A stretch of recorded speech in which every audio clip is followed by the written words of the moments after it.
Welcome back, and this morning we are on the heels of National Sleep Awareness Week, so we'd like to focus on a very serious health issue, sleep apnea. According to the National Sleep Foundation, sleep apnea is very common. It's actually as common as type 2 diabetes and affects more than 18 million Americans. Risk factors include being male, overweight, and over the age of 40. But sleep apnea can strike anyone at any age, even children.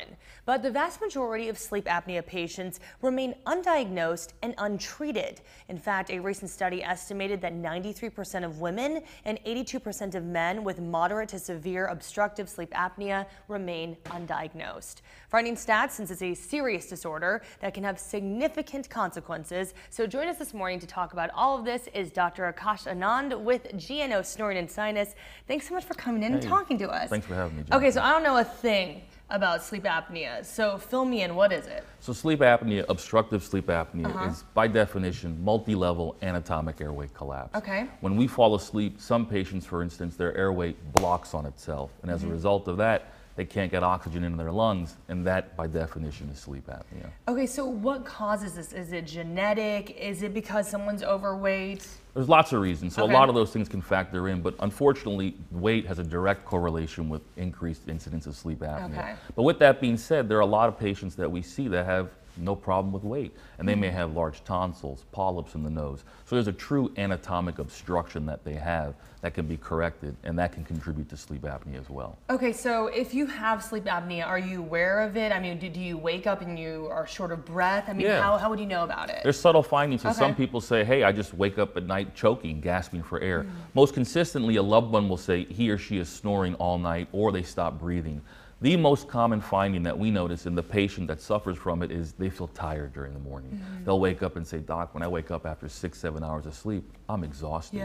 That's the biggest clue, because sleep should be restorative and restful, and it's not in those patients. Okay, so if I'm at home and I'm sleeping, what symptoms should I be aware of? Or should I tell whoever is sleeping with me or sleeping nearby to be aware of it? I mean, what do you do? So loud snoring is something to be on the lookout for, increasing tiredness throughout the day. Some patients can have problems such as high blood pressure, and it's difficult to treat and control. It's well known that sleep apnea, as you mentioned, can aggravate other factors like high blood pressure. It can aggravate heart disease.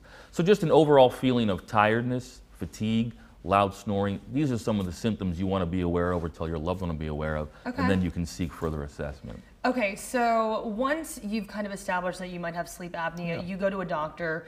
What do you do after that? Exactly. So the doctor then assesses you, and basically a sleep study is ordered. A sleep study is the definitive objective criteria to determine if you have it. They can be done at home or in a lab, and ultimately they watch you sleep. They actually quantify your sleep. They watch your blood oxygen level. They take a look at your heart, so they can see what's going on in the different stages of sleep, and then they tell you if you have mild, moderate, or severe sleep apnea. That picture right there that you see in the monitor is actually a home sleep study. We prescribe a lot of those. A lot of people have a tough time sleeping in the lab. Somebody's watching you, it's uncomfortable. So home sleep studies are an option. That right there is an in-lab sleep study. Okay, yeah, the that looks all a little wired more up. Comfortable. There you go. They're all wired up. But both of them ultimately get us the same amount of information. If you have sleep apnea, and how severe is it? Okay, so you did actually bring in some props here to kind of talk about the treatment. So this is basically the gold standard treatment. This is CPAP. Okay. Now CPAP is very effective when it's tolerated, because what they do is they can actually reduce or increase the pressure to prevent you from having blockage.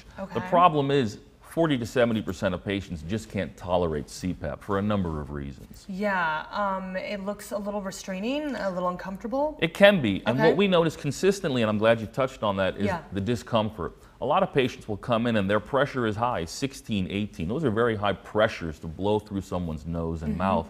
And what we notice is that for those individuals, what happens is ultimately they can't tolerate it. What you see there on the monitor is actually the machine in action. What it does is it stents open the airway with pressure. But the problem is if you have blockage in the airway, or if you're claustrophobic, you're just not going to tolerate that machine. So alternative options are available. Okay, and you actually told me some people were flat out like, I don't want to wear this thing. I think it makes me look silly. Yeah, some people for social reasons, for intimacy reasons, they just don't want to wear it. What we notice is in our patient population that's younger, they don't want to wear it. Yeah. They say, listen, I'm too young. There's got to be an alternative. Yeah. I'm not at this point yet. Okay, so what are the alternatives then? There's a couple of alternatives. So an oral appliance is something that a dentist can make, and it actually goes in your mouth like a mouth guard, and it advances the jaw forward. Okay. That's an option, but it's still something you have to wear.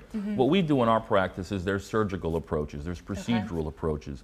The goal with anybody with sleep apnea is to diagnose the airway obstruction. Once you find that, you understand where that person uniquely obstructs, and then you can correct it. That can be done in an office setting, or it can be done surgically. But ultimately, it'll get them breathing better both day and night, and it can preclude the need for that mask as well. Yeah, I feel like it would depend a lot on each individual. Like you were saying, Bingo. some have polyps, some are overweight. Exactly. And that's what's missing, in a sense, you know, with the patient-doctor interaction with sleep apnea. Patients just don't understand where they truly block by themselves. And so that's why a good assessment and a good examination is important, because a lot of patients, and again, the younger patient population, the patient that have high pressures, they have correctable obstructions, and we can fix those. Okay, I also wanted to ask you, is there anything that someone can do without having to go through surgery, without having to wear this mask? I mean, is it as basic as trying to lose some weight? I don't know. You're right. So weight loss is a factor, and weight loss will always help. It helps a myriad of issues across the board. And definitely weight loss is the most important thing. But unfortunately in our practice, if it was so easy, patients would all do it, and it's just very difficult this day and age. Yeah. But more importantly, you're right, some patients will lose that weight and then they may have polyps in the nose or large tonsils. Those structures are independent of weight, and then that's where, of course, you know, they can get further assistance through intervention. All right, doctor, thank you so much. No problem. Fascinating information there. Now, if you want to learn more about sleep apnea and GNO snoring and sinus, just log onto our website, WGNO.com, and click on the 411. We'll be right back after the break.